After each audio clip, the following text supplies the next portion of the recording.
This year didn't destroy you. It exposed you. And the fact that you're still here, still breathing, still listening to this, means one thing. It's not finished yet. Let's be real for a moment. You began this year with plans, goals, and quiet promises you made to yourself. Maybe you told yourself, this is the year everything changes. This is the year I become better. And now, look at where you are. Some goals left undone, some habits you couldn't sustain, some versions of yourself that never showed up the way you imagined they would. And in the quiet moments, there's that voice in your head repeating the same word over and over: failure. But listen closely. Finishing a year strong has nothing to do with awards, numbers, or visible success.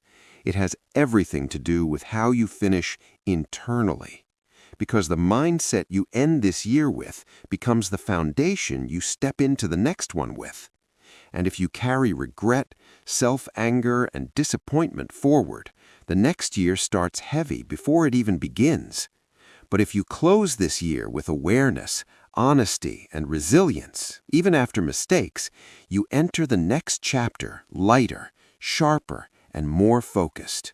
So if you're willing to stay here for a few minutes, I'll show you how to end this year strong, even if it didn't go as planned, even if it felt like a loss.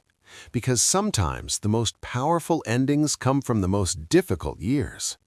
First, stop calling it failure. Here's where most people go wrong. They treat the year like a scoreboard: wins versus losses, success versus failure. But life isn't a game with a final whistle that defines your value. What most people label as failure is often unfinished growth. Think about it honestly. Did you learn something this year? Did something break down and force you to see reality more clearly? Then that wasn't failure. That was feedback. Failure only exists when you stop learning, stop reflecting, and stop caring. And if you're here right now, you didn't give up. You're still thinking, still searching, still demanding more from yourself. So before moving forward, do this mentally. Rename this year. Not the year I failed, but the year I saw the truth. The truth about your discipline, your habits, your environment, and your mindset. And yes, truth can hurt, but truth also frees you. Because once you see clearly, you finally know what actually needs to change. Most people end the year trapped in one of two toxic mindsets: denial, next year will magically be better, or self-contempt, I'm lazy, I always ruin everything. Both are dead ends. Denial blocks growth. Self-hate destroys confidence.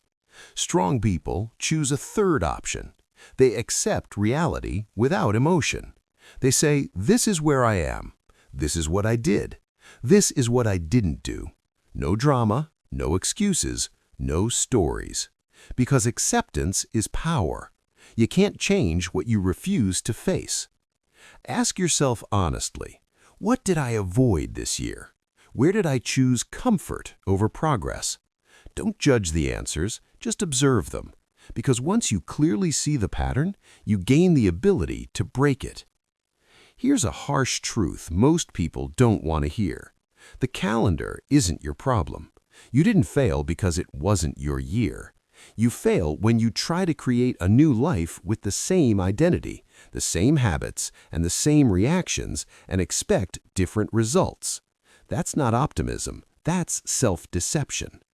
So if you truly want to end this year strong mentally and emotionally, don't ask, what goal should I set? Ask something deeper. Who do I need to stop being?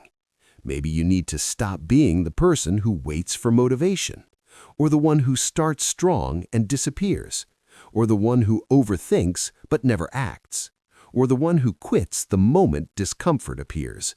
Identity always comes before results. The most powerful way to close this year isn't motivation. It's a decision about who you are no longer willing to be. Not next year, not in January, right now. Forgive yourself. You cannot move forward while dragging guilt behind you. Guilt feels like responsibility, but it isn't. It doesn't repair the past. It poisons the future. Maybe you wasted time. Maybe you trusted the wrong people. That doesn't make you weak. It makes you human.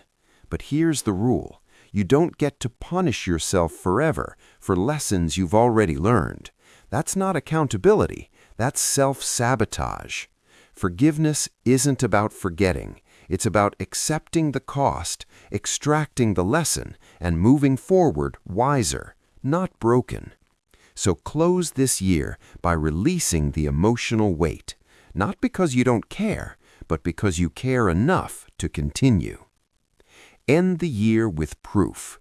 This is where most motivational talk gets it wrong.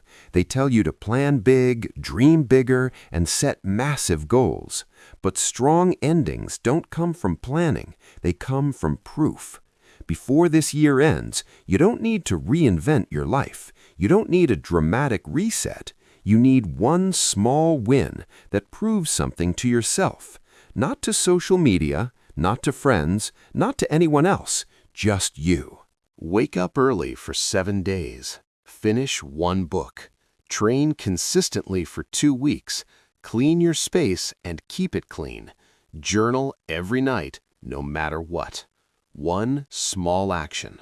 Non-negotiable, no excuses. Because confidence isn't built from big dreams. It's built from kept promises. End this year knowing, I said I would do this, and I did. That quiet self-respect is what carries momentum into the next chapter. Detach your worth from the timeline. One of the strongest mental shifts you can make is understanding this. Your value is not tied to how fast you progress. Some people bloom early. Some bloom late. Some only bloom after life breaks them first. That doesn't mean you're behind. It means you're human. You're not on the wrong path. You're just on a different timeline. And stop comparing. Comparison weakens the mind. There will always be someone ahead of you, someone who looks like they have it all figured out. Let them. Your responsibility isn't to win their race. It's to stay loyal to yours. End this year choosing self-respect over self-pressure. Work hard, be disciplined, but don't hate yourself into improvement. That never works. How you end matters more than how you start. Anyone can start strong with motivation and excitement. Very few people finish strong. Mentally strong people understand this truth. Momentum is psychological. If you end the year feeling defeated and constantly attacking yourself, you don't magically reset on January 1st. You carry that energy forward. But if you end the year calm, honest, disciplined, and grounded, you enter the next one steady and clear. You don't need to rush. Pause, reflect, clear the mental noise. End the year with intention, because how you finish this year is how you begin the next. Let this be the reminder. You didn't fail because you're incapable. You struggled because you were learning, and learning is uncomfortable, messy, and necessary.